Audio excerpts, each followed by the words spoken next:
Alright, welcome back to Roll for Damage. We're making our sacrificial altar, and this is episode 2. So if you haven't watched the first one, go check that out first. That was the actual construction. This will be the painting, the lights, and hot glue. Alright, so in the previous episode we built this. I used my spray bottle to coat it flat black. I let this dry overnight. Not that you have to wait that long. It was just so late that I just decided to go to bed. Okay, so I am applying a dark gray, and again, everything gets darker when it dries. So here it looks light gray, but it dries to nearly like a charcoal color.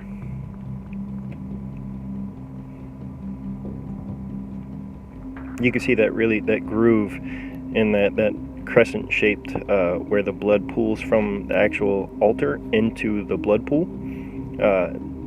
I went ahead and didn't explain it in the last video, but see how I put like a nice channel groove on the outside. That way that stone looks nice and smooth, it looks carved, and it doesn't look like part of the tile, like an afterthought. It looks like it was created that way.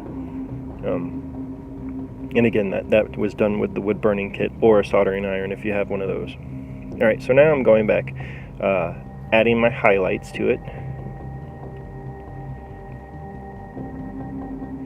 You want to make sure you get edges for sure.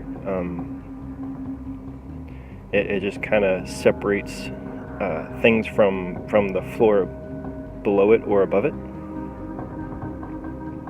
And again, this will dry darker.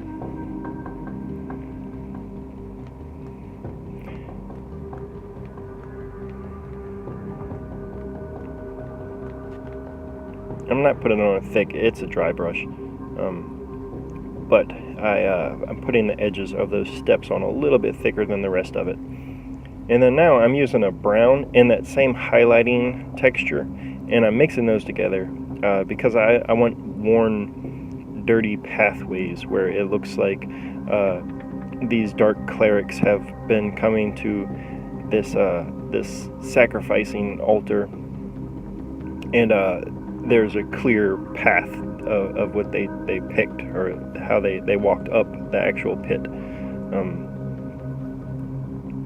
So I'm going back and I'm creating dirty spots where it looks well traveled. And then some of those recesses I'm putting in straight brown, where it would be like dirt or mud that collected in those recesses.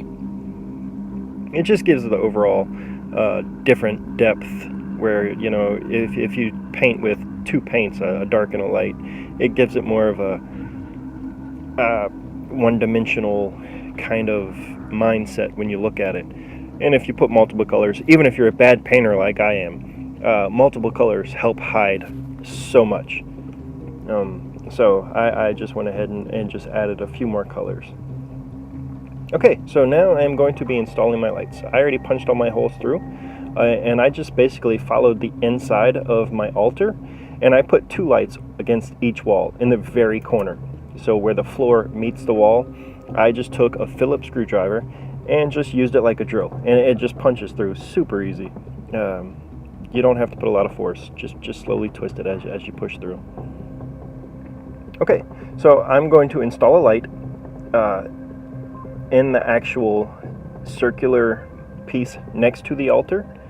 I'm installing a light in the actual, that little channel that drops from the altar into the blood pool. And then the rest of my lights are going to be, again, hugging the wall and the floor, 2 on each wall.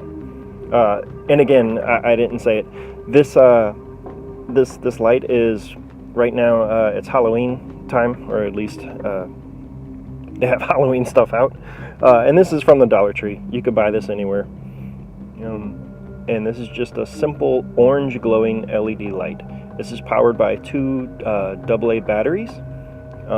If you use the 2 AA batteries, it'll give you a low glow, which is what I want. I didn't want my whole pool to be glowing like magic. I just wanted it to look somewhat more evilish.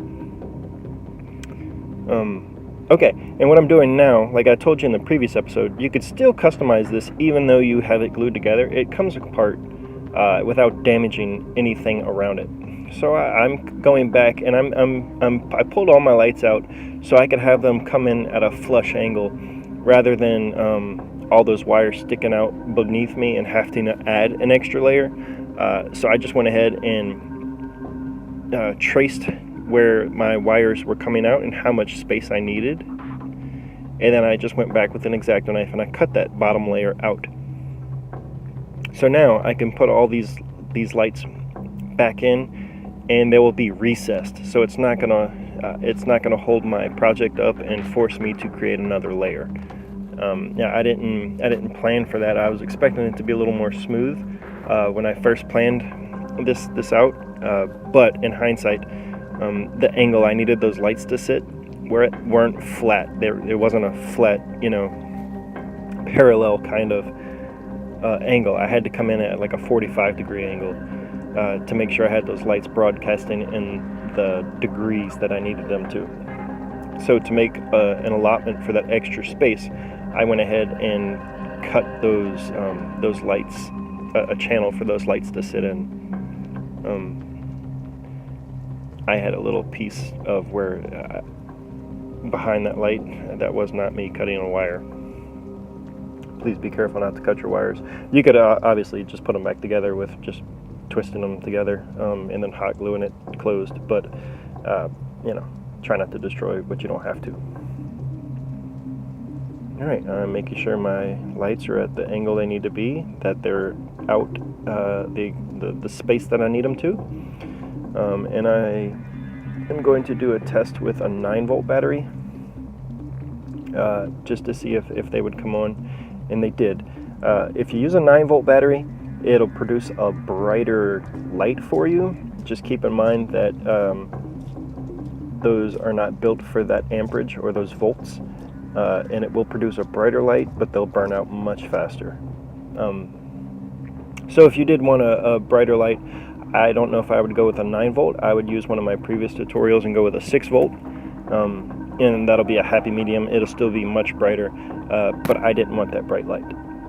Alright, and also learning from my past mistakes, this is sheet protectors, or dividers rather, and to allow greater access of light through, I decided instead of painting them and trying to cover those steps with paint, I would already find something that was transparent and the color I needed. So I found these red sheet protectors. Walmart has these on sale right now for the whole pack of every color, and I think it was a pack of 8 for 47 cents.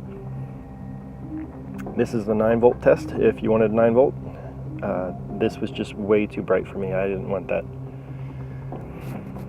Okay, so that is beneath that red one that's in my pool already. I had a layer of hot glue, which I coincidentally did not record.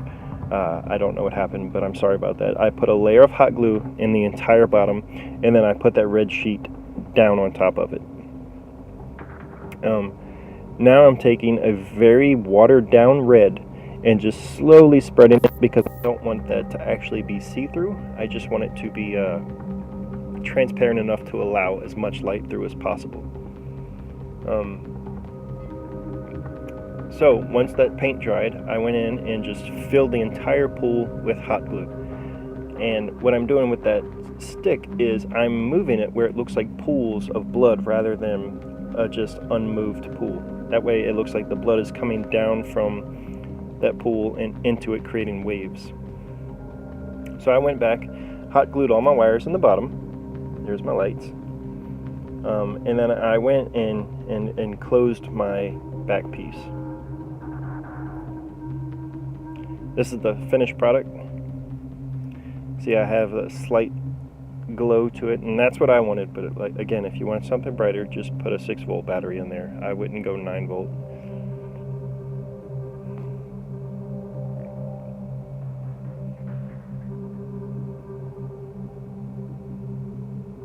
So there we go.